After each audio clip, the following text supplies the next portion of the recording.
Alright, so over the last 15 years of being a productivity nerd, I have learned a huge amount about how to get stuff done, but there is one mistake that most people, including me, still make when we're trying to be more productive, and that is trying to do too many things. Now, so many of us don't make progress towards our goals because our energy is just being pulled in way too many directions, which causes us to burn out before we make any real progress, and then we feel bad because we're always at risk of falling short of achieving the things that we actually want in life. But in this absolutely incredible book, Slow Productivity, Cal Newport explains how we can stop making this mistake and how we can understand the art of accomplishment without burnout. Now, if you haven't heard of Cal Newport is an associate professor of computer science at Georgetown University and the author of 8 books, including most famously So Good They Can't Ignore You, Deep Work, and Digital Minimalism. And his latest book, Slow Productivity, has 3 core principles that are super interesting and that we're going to discuss in this episode of Book Club, the ongoing series where for the last 4 years, I've been distilling and discussing highlights and learnings from some of my favorite books. And if you're new here, hi, my name is Ali. I'm a doctor turned entrepreneur, and I'm also the author of this book, Feel Good Productivity.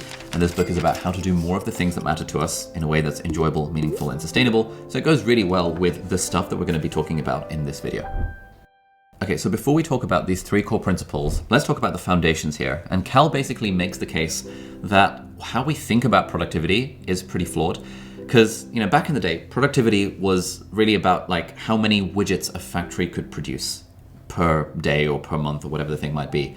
It was about like, how much can you do? But then when we switched into knowledge work and suddenly productivity became about the work we can produce with our minds, we don't really have a good way to measure that. And because we don't have a good way to measure that, we started using activity, i.e. how many hours you're working at your computer typing away, as a rough proxy for productivity. And this led to a lot of bad things. Cal calls this pseudo-productivity.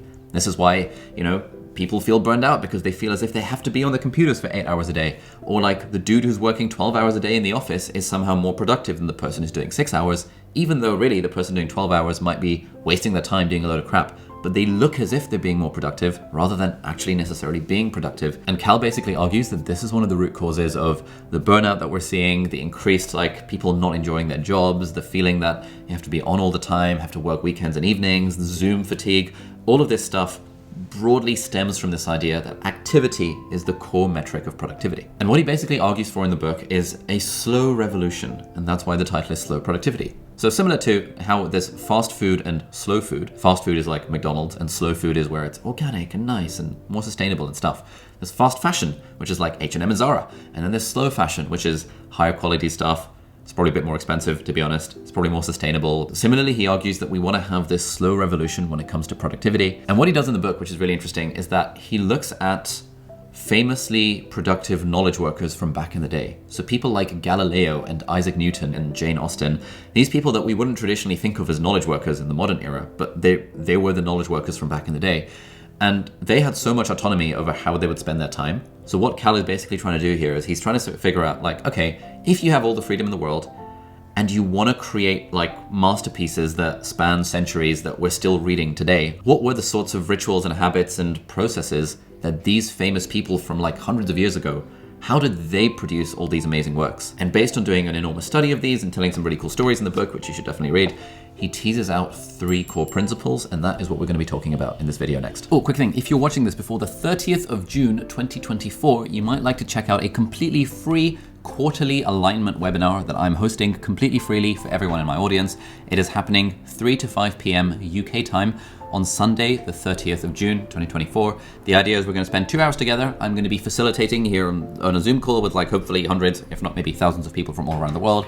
We're going to be spending some time reflecting on the last 3 months and setting goals, i.e. quests, for the next 3 months. It is completely free. Anyone from anywhere in the world with an internet connection, you are very welcome to join. There is a link down below if you want to check it out. All right, let's start with principle number 1. And to illustrate this, Cal tells the story of Jane Austen, who is one of the most famous writers in history and wrote a bunch of apparently literary masterpieces in the 1800s. Now, one version of how Jane Austen wrote her stuff was that she was super busy, she was like a socialite, and in between sort of seeing visitors and doing loads of stuff, she would take out these little pieces of paper and she would scribble notes on them, and then that's how she wrote her books. And that's kind of one popular explanation for Jane Austen, which seems kind of nice. It's like, whoa, you can make time for writing even amidst a busy life. But then if you look at the story in a bit more detail, it turns out most of that was just myth and was somewhat fabricated by Jane Austen's nephew or something who wrote this decades after she died.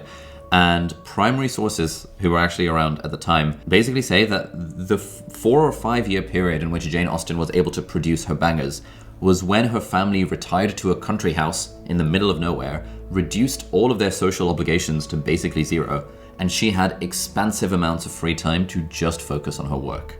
So on the one hand, we have like this very busy Jane Austen who's like doing all these things and like juggling all these different things and is able to, on the side, somehow produce these absolute masterpieces.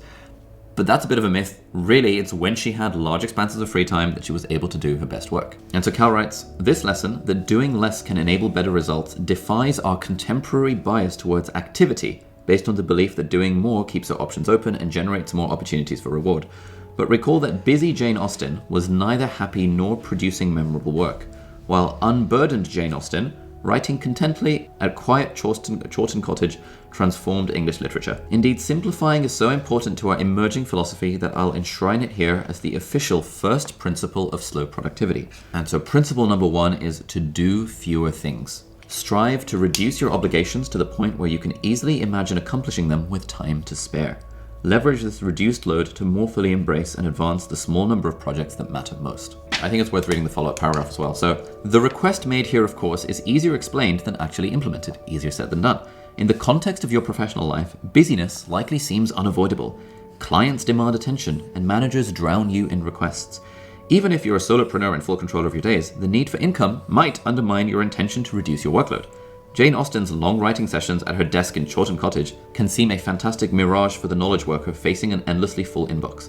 Crucially, he says, and this is sort of like the philosophy of the whole book, my goal in this chapter is to persuade you not to give up on this aspirational vision of engineered simplicity. It is possible in most modern work settings if you're willing to be creative, and perhaps at times even radical, in how you think about selecting and organizing your work. In the pages ahead, I'll detail my case for why a commitment to simplicity can be just as beneficial and achievable in modern knowledge work as it was for Austen's Victorian-era fiction writing, and then detail some concrete tactics for implementing this first principle of slow productivity. Okay, so for me, the most important kind of mental shift in this section was the idea of overhead tax. Like, let's say at work, you've got 3 different projects you're working on. Project 1, Project 2, and Project number 3. The fun stuff and the interesting stuff and the stuff that creates value is sort of the deep work, the focused time you spend actually working on the project. But the stuff that creates no value but has to be done anyway is the overhead tax. And the overhead tax is the extra time that you spend communicating about the project, sending emails about it, arranging meetings about it, updating your team on how the project is going, figuring out who are the stakeholders to get input on the project. And you have to do that for every new project that you take on. That means if you're doing 3 projects at once, you're going to get 3 lots of overhead tax, which means you're probably not going to have much time to focus on the project. Whereas if you're doing fewer things at once, i.e. following the first principle of slow productivity, you are focusing on, I'm just doing one project at a time, and I'm going to forget about the other stuff for now. And then, ideally, once you're done with that project, you move on to project number 2 and its associated overhead tax. And then, ideally, once you're done with project number 2, you move on to project number 3 and its associated overhead tax. And then you might be thinking, okay, that's easier said than done. And so to that, I would say firstly, read the book, because he's got like 8 different tangible, practical things that you can actually apply to your corporate job or whatever your situation is to actually apply this in real life. The one that I find most interesting is essentially the idea of something similar to what I've talked about in the past, the energy investment portfolio. What you want to do is essentially you want to make it more visible what you're working on. So you have, for example, a backlog, and then you have active projects. And you make like a Google Doc or a Notion page or whatever with this. And so active project might be, I don't know, book first draft, PowerPoint about thing X, and I don't know, committee about thing Y. And then you've got a backlog, which is that thing, that thing, that thing, that thing, that thing, that thing, and that thing. And you make this list visible to your manager, your boss, and all of your coworkers to be like, hey, you know, I like to manage my time effectively. I'm very meticulous about what I take on and what I don't. This is all the backlog of things that I need to work on at some point, and these are the things I'm actively working on. Now, when you make this visible, if a new request comes in from your manager, then you say to them, okay, you know, I'll have a look at my list. You know, these are the active projects I'm working on. I'll estimate that these will take, I don't know, another 4 weeks to complete. And then this is the backlog I've got. And so, you know, this new project of yours that you've asked me to do over here, you know, I estimate that I'll probably be able to get around to it in about 3 months' time. And then the boss is either going to say, well, like, yeah, 3 months is fine, cool, just let me know. And then they feel profound sense of relief, because the boss basically just wants to get rid of their own stress. They want to offload this project to someone, and, you know, I'm the boss of my team, so I can relate to this. I just want to know that someone will get around to it at some point. Or if it's something particularly urgent, the boss might say, no, this really needs to be done in the next 2 weeks. To which you then say, okay, sure, I can get this done in the next 2 weeks, but which of my projects would you rather I deprioritize to make this happen in the next 2 weeks? And then the boss really has to think, and they say, either, actually, you know what, never mind, just sort of get around to it whenever you want. Or they'll say, actually, you know what, committee-wide, that's actually not completely necessary. We actually don't need you for that, so we can just delete that project. And now you're operating on this principle of being able to do fewer things. A lot of knowledge workers sort of have the idea that my boss is looking for any reason to fire me. And so, like, I couldn't possibly say no to this thing because my boss is like, you know, if I say no, then they might fire me and blah, blah, blah, blah, blah. But really, now that I've run a company and I have like 22 people working for me, it's actually really hard to find and hold on to people who are good.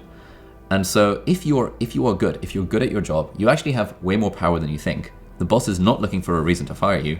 They're going to do whatever they can to keep you around because it's such an absolute nightmare trying to find new people. And the only thing is that like there's still a thing in the back of the boss's mind of like, what are they actually doing? Like, I've given them that project, but it hasn't been done yet, and I haven't heard an update, and like, what's going on? The uncertainty for a boss is the most painful thing. So if you can make your list of projects visible and say to them, hey, this is what I'm doing, this is what I'm working on, it gives the boss a profound sense of relief, and it means you can genuinely apply this first principle of slow productivity, which is to do fewer things at a time. You maintain an active projects list, you maintain a backlog, and you make this visible to your entire team. Now, with all the spare time that you're definitely going to unlock from doing these fewer things, you might like to spend it learning. And a great way to do that is by using Brilliant, who are the sponsor of today's video. Brilliant is an amazing interactive platform where you can learn maths, programming, and AI. And they've got thousands of lessons, and their focus is on learning by doing rather than just consuming. I've been using Brilliant for the last 5 years, and they've been supporting the channel during that time as well. They've got a really nice first principles approach to learning, which helps you build understanding from the ground up. And it's all crafted by an award-winning team of teachers, researchers, and professionals from funky places like MIT, Caltech, Microsoft, Google, and way more cool places. And really, Brilliant helps you build your critical thinking skills through problem solving rather than just memorizing things. So while you're building real knowledge on specific topics, you're also becoming a better thinker. I personally think learning every day is one of the most important things you can do, especially if you do care about productivity. And the new courses on programming are also particularly good, which will help you get familiar with Python and start building programs on day one with their built-in drag and drop editor. If any of that sounds good and you'd like to try out everything Brilliant has to offer completely for free, then head over to brilliant.org/Ali Abdaal or click the link in the video description, and that will give you a completely free 30-day trial, and you'll also get 20% off the annual premium subscription. So thank you so much, Brilliant, for sponsoring this video. All right, now we come on to principle number 2, and there's a bunch of stories in here, but I think there's an interesting one about Copernicus. So Copernicus's revolutionary ideas about planetary motion, for example, were sparked by a new commentary on Ptolemy published in 1496, which the young astronomer read when he was 23 years old. It wasn't until 1510, however, that Copernicus got round to writing down his theories in a working draft that he passed around to friends. So 14 years later. It then took another 3 decades before he finally published his masterwork on the revolutions of the celestial spheres for a broader audience. The emergence of physics was similarly languid. Galileo famously used his pulse to time swinging chandeliers in the Cathedral of Pisa in 1584. But he didn't get round to conducting his follow-up experiments, which led to the identification of the laws of pendulum motion, until 1602, so again, 15 years later. Isaac Newton began thinking seriously about gravity in the summer of 1655, after he fled the plague in Cambridge. It took him until 1670 before he felt he really had a handle on the inverse square law, so 15 years, and another 15 years or so before he finally published his paradigm-shifting theories. Cal writes, the second principle of slow productivity argues that these famous scientists were onto something. Our exhausting tendency to grind without relief, hour after hour, day after day, month after month, is more arbitrary than we recognize. It's true that many of us have bosses or clients making demands, but they don't always dictate the details of our daily schedule. It's often our own anxieties that play the role of the fiercest taskmaster. I love that. It's our own anxieties that play the role of the fiercest taskmaster. We suffer from overly ambitious timelines and poorly managed workloads due to a fundamental uneasiness with ever stepping back from the numbing exhaustion of jittery busyness. In the 16th century, Galileo's professional life was more leisurely and less intense than that of the average 21st century knowledge worker, yet he still managed to change the course of human intellectual history. And that's where we get to principle number 2, which is to work at a natural pace. Don't rush your most important work. Allow it instead to unfold along a sustainable timeline with variations in intensity, in settings conducive to brilliance.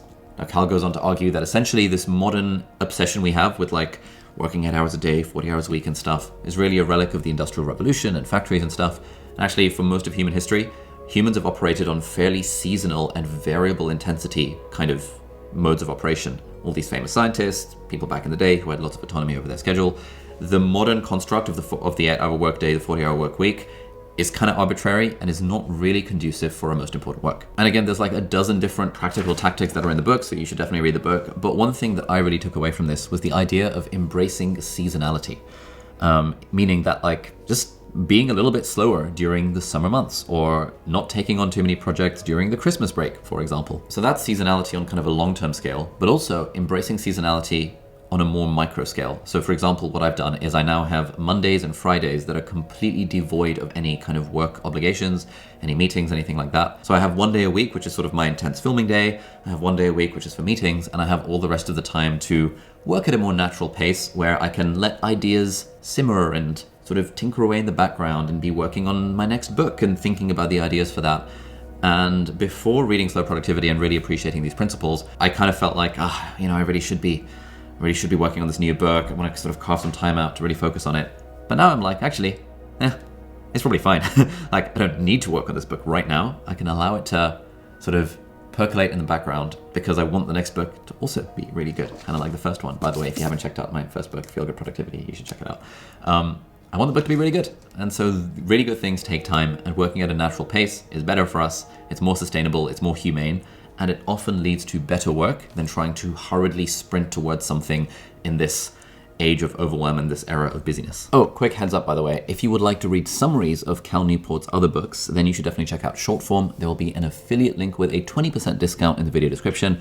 They're not sponsoring this, but that is an affiliate link. I've been using them for years. It's an amazing service that summarizes over 1,000 non-fiction books. And you might like to also check out their brand new podcast guides feature, which is pretty sick. So if you like books, you like learning, and you want to do it in a time-efficient way, you should definitely check out Shortform.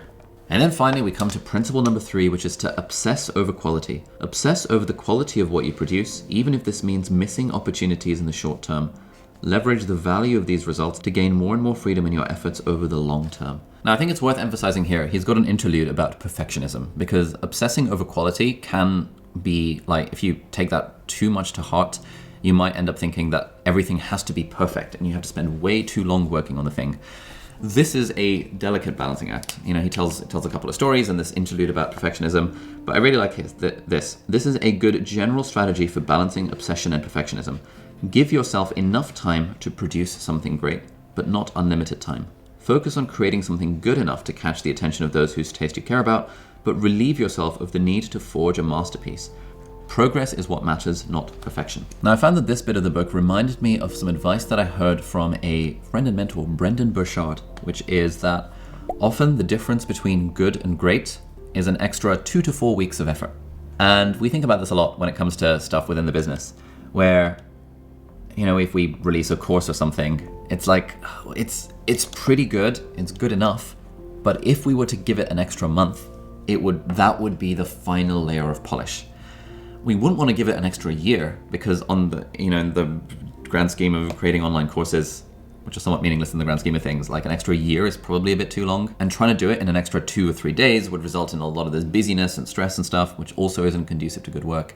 So it's really this delicate balancing act, which is going to vary depending on what industry you're in and what work you do, around how do you balance quality with the idea of done is better than perfect. Some people I know who are like really, really perfectionistic and could do with obsessing less about quality.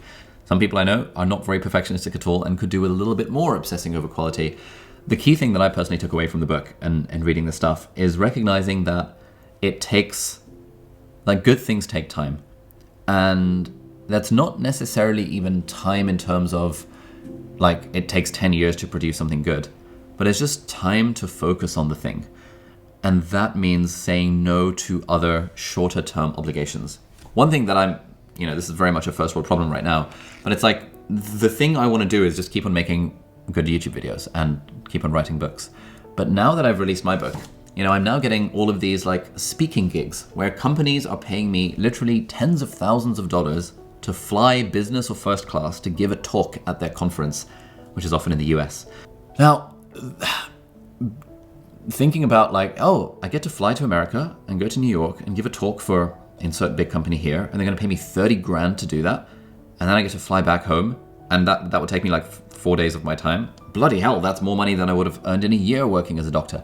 It's like those sorts of opportunities are coming up, but those sorts of opportunities take me away from the work that I really care about doing, which is writing good books and making good YouTube videos.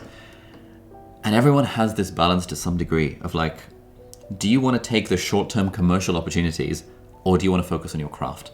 Now, obviously, if you have bills to pay and stuff, your circumstances might mean that you have to lean more one way than another. But I found myself saying yes to a lot of these speaking gigs because I was lured by the short-term siren's call of, oh, there's all this money up for grabs. And then I found that like, I'm not actually giving myself any time to write, which is the thing I want to do, because writing creates the YouTube videos and creates the books. But to give myself the time to write means saying no to extra money, because I don't get paid to write more words until a book comes out way further down the line, and books don't make that much money anyway. So I found that reading this chapter was super interesting and quite inspiring in a way of just helping me appreciate that, okay, this is actually a difficult balancing act. All of us, whatever work we're doing, have to balance this idea of quality with actually getting the thing done, saying no to things that make money in the short term versus giving ourselves the time and space to potentially focus on something that could have better long-term results.